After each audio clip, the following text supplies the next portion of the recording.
한때 그녀는 평범한 여자였습니다. 짙은 갈색 머리카락에 단정한 간호사 복장을 입고 런던 거리를 걸어 다니던 그냥 평범한 여자. 그런데 어느 날부터 거울 속 얼굴이 달라지기 시작했습니다. 손이 부어오르고 턱이 튀어나오고 눈썹뼈가 솟구쳤습니다. 멈추지 않았습니다. 멈출 수가 없었습니다. 병이 그녀의 얼굴을 먹어 들어갔고 세상은 그 얼굴에 잔인한 이름을 붙였습니다. 세상에서 가장 못생긴 여자. 하지만 이 이야기의 진짜 핵심은 그 이름이 아닙니다. 그 이름을 스스로 선택해야만 했던 이유, 바로 거기에 있습니다. 간호사가 되고 싶다는 꿈을 품는 게 쉬운 일이 아니었습니다. 1874년 런던 동부 펠리스토의 빈민가에서 태어난 메리 앤 웹스터는 8남매 중 하나였거든요. 넉넉한 게 하나도 없는 집이었습니다. 먹을 것도, 입을 것도, 미래에 대한 기대도. 그 시절 그 동네 아이들 대부분은 어릴 때부터 공장이나 행상으로 내몰렸습니다. 그런데 메리 앤은 달랐습니다. 그녀는 배우고 싶었고 사람을 돕고 싶었습니다. 그리고 실제로 해냈습니다. 1850년대 플로렌스 나이팅게일이 간호체계를 개혁한 이후 영국에서 간호사라는 직업은 단순한 노동이 아니라 전문직으로 인정받기 시작했습니다. 여성이 사회에서 당당히 설 수 있는 몇 안 되는 길 중 하나였죠. 메리 앤은 그 기회를 놓치지 않았습니다. 1890년대 후반 빡빡한 훈련 과정을 모두 이수하고 1900년 무렵부터 런던에서 정식 간호사로 일하기 시작했습니다. 이 시기에 찍힌 그녀의 사진이 남아 있습니다. 보는 순간 적잖이 놀라게 됩니다. 나중에 세상이 그녀에게 붙인 그 잔인한 수식어를 알고 보면 더더욱 사진 속 그녀는 단아하고 반듯한 인상의 여성이었습니다. 짙은 갈색 머리, 또렷한 이목구비, 누가 봐도 성실하고 단정한 사람이라는 인상을 주는 얼굴이었죠. 그녀가 나중에 겪게 될 일을 알고 있는 상태에서 그 사진을 다시 보면 묘하게 마음이 무거워집니다. 이 얼굴이 사라지기까지 얼마 남지 않았다는 걸 알기 때문입니다. 하지만 그 시절의 메리 앤은 아무것도 몰랐습니다. 그냥 열심히 살고 있었을 뿐이었습니다.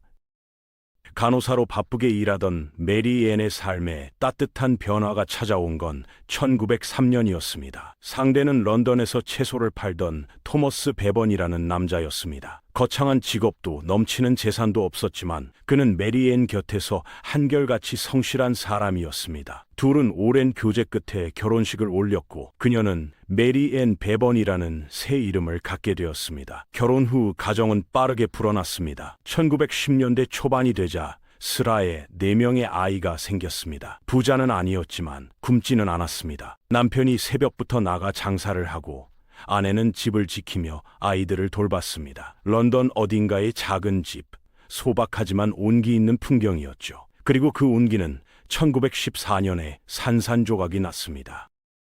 토머스가 갑작스럽게 세상을 떠난 겁니다.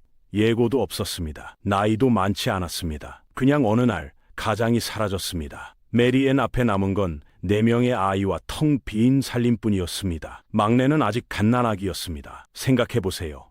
갓난아기를 포함한 4아이를 혼자 먹여 살려야 하는 상황. 게다가 그녀의 몸은 이미 조금씩 이상한 신호를 보내고 있던 참이었습니다. 그나마 한 가지 가슴에 남는 대목이 있습니다. 병이 시작된 후에도 토머스는 아내의 달라진 외모에 대해 단 한 번도 등을 돌리지 않았다고 합니다. 오히려 아내가 눈치 보지 않고 집에서 쉴 수 있도록 배려했습니다. 짧은 결혼 생활이었지만 적어도 그 안에서 그녀는 존중받았습니다. 그 사실이 이후 그녀가 겪게 될 일들과 너무 대조되어서 더 씁쓸하게 느껴집니다. 사실 병의 첫 신호는 남편이 죽기 훨씬 전부터였습니다. 1906년 무렵 메리 앤은 뭔가 이상하다는 걸 느끼기 시작했습니다. 손이 묘하게 부어 보였습니다. 발도 마찬가지였습니다.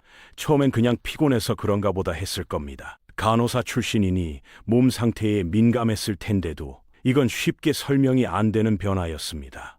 그리고 그 변화는 멈추지 않았습니다.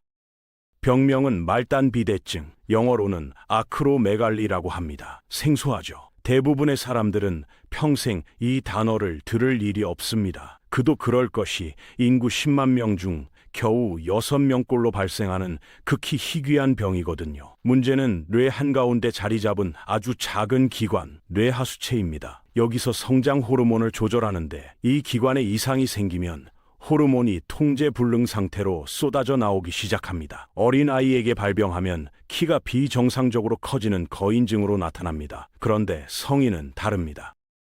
이미 성장판이 닫혀 있으니 뼈가 길어지는 대신 두꺼워집니다. 손과 발이 부풀고 턱이 앞으로 밀려 나오고 이마뼈가 솟아오릅니다. 얼굴 전체의 구조가 서서히 그러나 되돌릴 수 없는 방향으로 뒤틀리기 시작하는 겁니다. 메리앤에게 벌어진 일이 바로 이것이었습니다. 더 잔인한 건 속도입니다. 이 병은 급격하게 변하지 않습니다. 천천히 아주 조금씩 진행됩니다. 그러니 본인도 주변 사람들도 처음엔 잘 눈치채지 못합니다. 어느 날 거울을 보다가 혹은 오래된 사진과 지금 얼굴을 비교하다가 문득 깨닫게 되는 거죠. 이 얼굴이 내 얼굴이 맞는가? 그 순간이 얼마나 무서웠을지 감히 상상하기가 어렵습니다. 말단비대증이 왜 생기는지 의학적으로 파고들면 꽤 명확한 답이 나옵니다. 전체 환자의 95% 이상에서 뇌하수체에 종양이 발견됩니다. 다행히 악성 종양, 즉 암은 아닙니다. 양성 종양입니다. 그런데 양성이라고 해서 안심할 수 있는 게 아닙니다. 이 작은 혹이 뇌하수체를 자극해서 성장 호르몬을 끊임없이 과다 분비시키거든요. 그 결과가 바로 메리앤의 몸에서 벌어진 일들이었습니다. 초기 증상은 주로 손발에서 시작됩니다. 신발이 갑자기 작아진 느낌, 반지가 손가락에서 빠지지 않는 느낌, 그냥 살이 쪘나 싶을 수 있습니다. 그런데 시간이 지나면 얼굴로 옮겨옵니다. 턱이 길어지고 광대가 튀어나오고 코가 두꺼워집니다. 피부는 거칠어지고 늘어집니다. 이목구비 하나하나가 원래 있던 자리에서 조금씩 밀려나는 겁니다. 거울 앞에 서도 낯선 얼굴이 보이는 거죠. 신체 변형만으로 끝나지 않습니다. 관절 곳곳이 쑤시고 아픕니다. 두통이 일상이 됩니다. 성대까지 두꺼워지면서 목소리가 굵어지고 낮아집니다. 메리앤은 간호사 출신이었으니 이 증상들이 무엇을 의미하는지 누구보다 잘 알았을 겁니다. 그런데 알면서도 어쩔 수 없다는 게 그게 더 고통스러운 일이었을 겁니다. 발병 시점도 가혹했습니다. 이 병은 주로 중년에 접어들 무렵 나타납니다. 한창 가정을 꾸리고 아이를 키우고 삶의 기반을 다져가야 할 시기입니다. 메리앤도 그랬습니다. 갓 30을 넘긴 나이에 병이 찾아왔고 그 병은 그녀가 쌓아온 모든 것을 조용히 그러나 집요하게 허물어 나갔습니다. 막을 방법은 없었습니다. 적어도 그 시대에는. 지금이라면 어떻게 됐을까요? 현대의학에서 말단비대증은 충분히 치료 강한 병입니다. 뇌하수체의 종양을 직접 제거하는 수술, 호르몬 분비를 억제하는 약물, 방사선 치료까지 조기에 발견하면 진행을 멈출 수 있고 기대 수명에도 큰 영향을 미치지 않습니다. 메리앤이 100년만 늦게 태어났더라면 이야기는 완전히 달라졌을 겁니다. 하지만 그녀가 살던 20세기 초는 달랐습니다. 말단비대증이라는 병명 자체가 의학계에 막 알려지기 시작하던 시절이었습니다. 원인도 불분명했고 치료법은 아예 존재하지 않았습니다. 의사를 찾아가도 돌아오는 답은 하나였습니다. 어떻게 해드릴 수가 없습니다. 간호사로서 누구보다 의학을 잘 알던 그녀였지만 정작 자신의 병 앞에서는 완전히 무력했습니다. 1906년 첫 증상이 나타난 이후 변화는 해마다 쌓여갔습니다.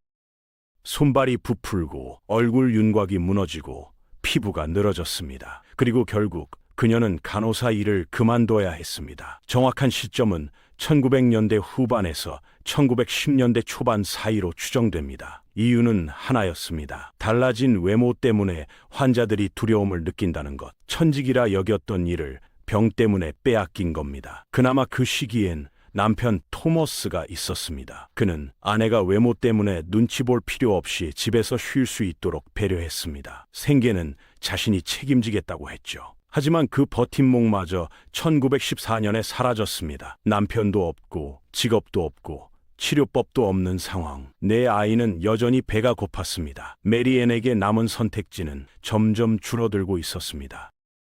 벼랑 끝에 몰린 사람이 내리는 결정은 벼랑 끝에 서보지 않은 사람은 함부로 판단할 수 없습니다. 1914년 남편이 세상을 떠난 후 메리앤은 몇 년간 닥치는 대로 일했습니다. 임시직을 전전했습니다. 하루 벌어 하루 먹는 날들이 이어졌습니다. 그런데 문제가 있었습니다. 그녀의 얼굴이었습니다. 갈수록 심해지는 외모의 변형은 일자리를 구하는 것조차 막았습니다. 사람들은 그녀를 보고 겁을 냈습니다. 문 전박대가 일상이었습니다. 그러던 어느 날 그녀는 신문에서 광고 하나를 발견했습니다. 미국 서커스단의 유럽 에이전트 클로드 바트람이 낸 광고였습니다. 내용은 단순하고 잔인했습니다. 세계에서 가장 못생긴 여자를 찾는다는 것이었습니다. 사람의 불행을 오락으로 파는 공고였습니다. 보통 사람이라면 분노하거나 외면했을 겁니다. 메리앤은 잠시 멈췄을 겁니다. 그리고 자신의 사진을 봉투에 넣었습니다. 바트람은 사진을 받자마자 연락을 해왔습니다. 조건을 제시했습니다. 주급 10파운드의 숙식 전액 지원, 거기에 엽서 판매 수익까지. 지금 가치로 환산하면 상당한 금액입니다. 메리앤은 처음에 거절했다고 전해집니다. 당연한 반응이었습니다. 수천 명의 낯선 사람들 앞에 서서 조롱받는 일을 선뜻 받아들일 수 있는 사람은 없습니다. 그런데 집에 돌아와 네 아이의 얼굴을 봤을 겁니다. 막내는 아직 어렸습니다. 냉장고는 비어 있었습니다. 내일 끼니가 걱정이었습니다. 그녀는 다시 연락했습니다. 하겠다고 했습니다. 자존심도 존엄도 인간으로서의 평범한 일상도 전부 내려놓기로 했습니다. 단 하나, 아이들을 굶기지 않겠다는 이유 하나로. 기영쇼, 영어로 프리크쇼라고 부릅니다. 지금 들으면 낯설고 불편한 단어지만 20세기 초 미국과 유럽에서는 대중오락의 한 축을 담당하던 산업이었습니다. 거인증을 앓는 사람, 외소증 환자, 샴쌍둥이, 사지가 없는 사람들, 이들을 무대 위에 세워놓고 입장료를 받아 구경시키는 방식이었습니다. 지금 기준으로는 명백한 인권 침해지만 당시엔 합법적인 흥행 사업이었습니다. 바너맨 베일리 서커스단은 그 중에서도 가장 크고 유명한 곳이었습니다. 메리앤이 계약한 곳이 바로 여기였습니다. 처음엔 영국 햄프셔 일대에서 짧은 순회 공연을 했습니다. 반응은 즉각적이었습니다. 사람들이 몰렸습니다. 서커스단 측은 그녀의 상품성을 확인했고 더 큰 무대를 원했습니다. 미국 본사에서 호출이 왔습니다.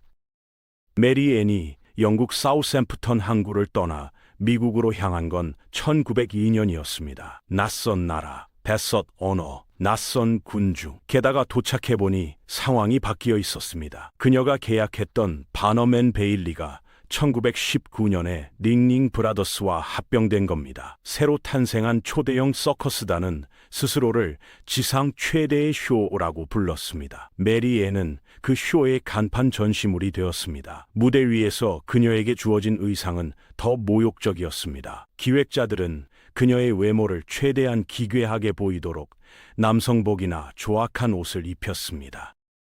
관객의 웃음과 야유를 극대화하기 위한 연출이었습니다. 메리앤은 매일 밤 그 무대에 올랐습니다. 쏟아지는 시선을 온몸으로 받아냈습니다. 그리고 공연이 끝나면 혼자 남았습니다. 그 돈이 아이들에게 닿는다는 사실 하나를 붙들고서. 미국에 도착한 메리앤은 빠르게 유명해졌습니다. 몇 달이 채 지나지 않아 여러 주요 신문의 지면에 그녀의 이름이 올랐습니다. 세계에서 가장 못생긴 여자, 기사마다 같은 수식어가 따라붙었습니다. 그리고 얼마 지나지 않아 타임지까지 그녀를 다뤘습니다. 당시 타임지는 창간 초기였지만 이미 미국을 대표하는 주간지였습니다. 그 지면에 실린다는 건 전국적인 유명인이 됐다는 뜻이었습니다.